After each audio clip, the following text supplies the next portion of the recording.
Hello，我小雞返嚟啦，我會繼續講我未講完嘅故事。誰要我幫忙？下集。小榮帶住地圖、臘腸、熱麵包同小餅乾，繼續往前行。向左轉過一個街口，佢行近方伯伯嘅水果攤。方伯伯問：小榮，你咁急去邊啊？冇人需要我，冇人理我，我要跑遠啲。我要你幫手啊！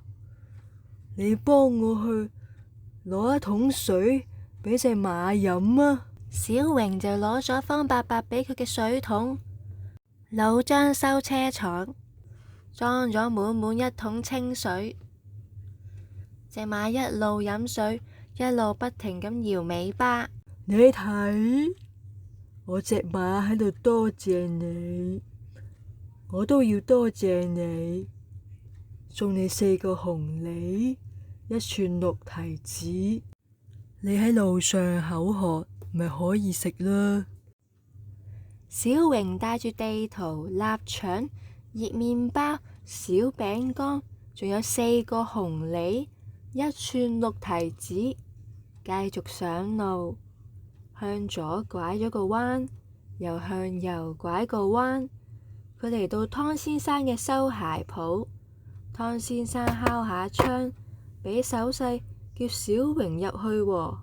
小榮，你咁急去邊啊？冇人需要我，冇人理我，我要跑遠啲。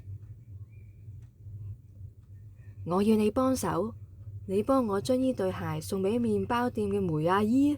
小榮幫湯先生跑腿返嚟之後，湯先生就話：小榮，多謝你，送你一對長筒靴，雖然唔係好流行嘅款式，但可以保護你對腳唔會凍。小榮帶住地圖、臘腸、熱麵包、小餅乾、4個紅梨、1串綠提子同1雙長筒靴，繼續向前行。經過2條街，小榮嚟到包家寵物店。佢行入鋪頭話：爸媽媽，我係嚟講再見噶，我要離家出走啦，因為冇人要我幫手，亦都冇人理我。包媽媽笑住話：咁啱嘅，我要你幫手。你喺我餵貓狗嘅時候，幫手餵金魚同埋雀仔，好冇啊？小榮就一缸又一缸咁樣餵金魚，一籠又一籠咁樣餵雀仔，所有小動物都餵飽啦。小魚多謝你，雀仔多謝你，我都要多謝你。係啦，你唔係想要一隻狗仔咩？我執到一隻離家出走嘅狗仔，佢成日喺附近行嚟行去，想搵一個合適嘅屋企。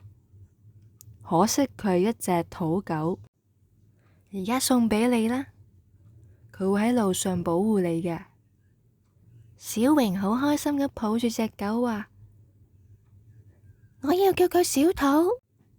就係咁，小榮帶住佢嘅地圖、臘腸、熱麵包、小餅乾、4個紅梨、1串綠提子、1雙長筒靴，仲有叫小土嘅狗仔，一路向前行。行啊行，又行咗好長一段路。小榮覺得攰啦，就坐低休息。呢個時候，金黃色嘅太陽慢慢落下，房屋嘅影子變得好長。爬過街道，又伸向對面嘅牆壁，天色就嚟變黑啦。幫忙做嘢嘅一日都就嚟結束啦。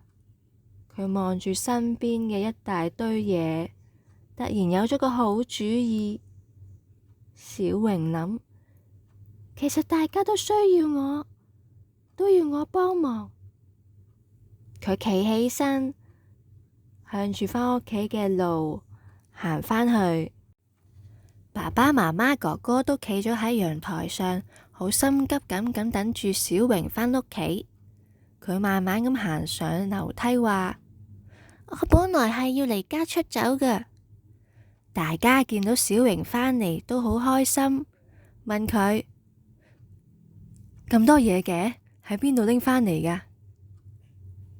我一路向老張、丁先生、梅阿姨、方伯伯、湯先生，仲有包媽媽講再見，佢哋都要我幫忙，幫完忙佢哋就送我呢啲嘢。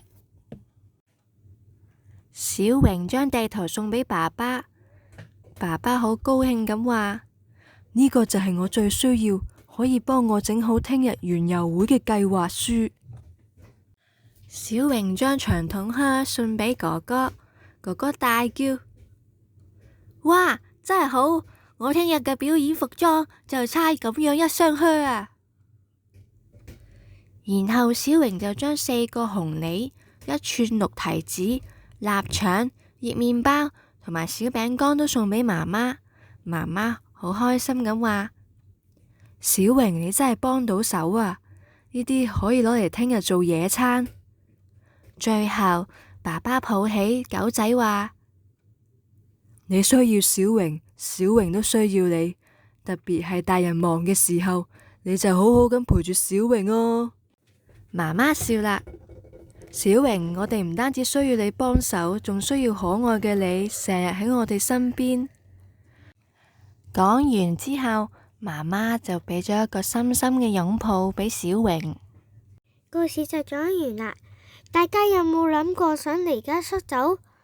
阿媽同埋爹哋有冇唔理你？歡迎留言話我聽，下次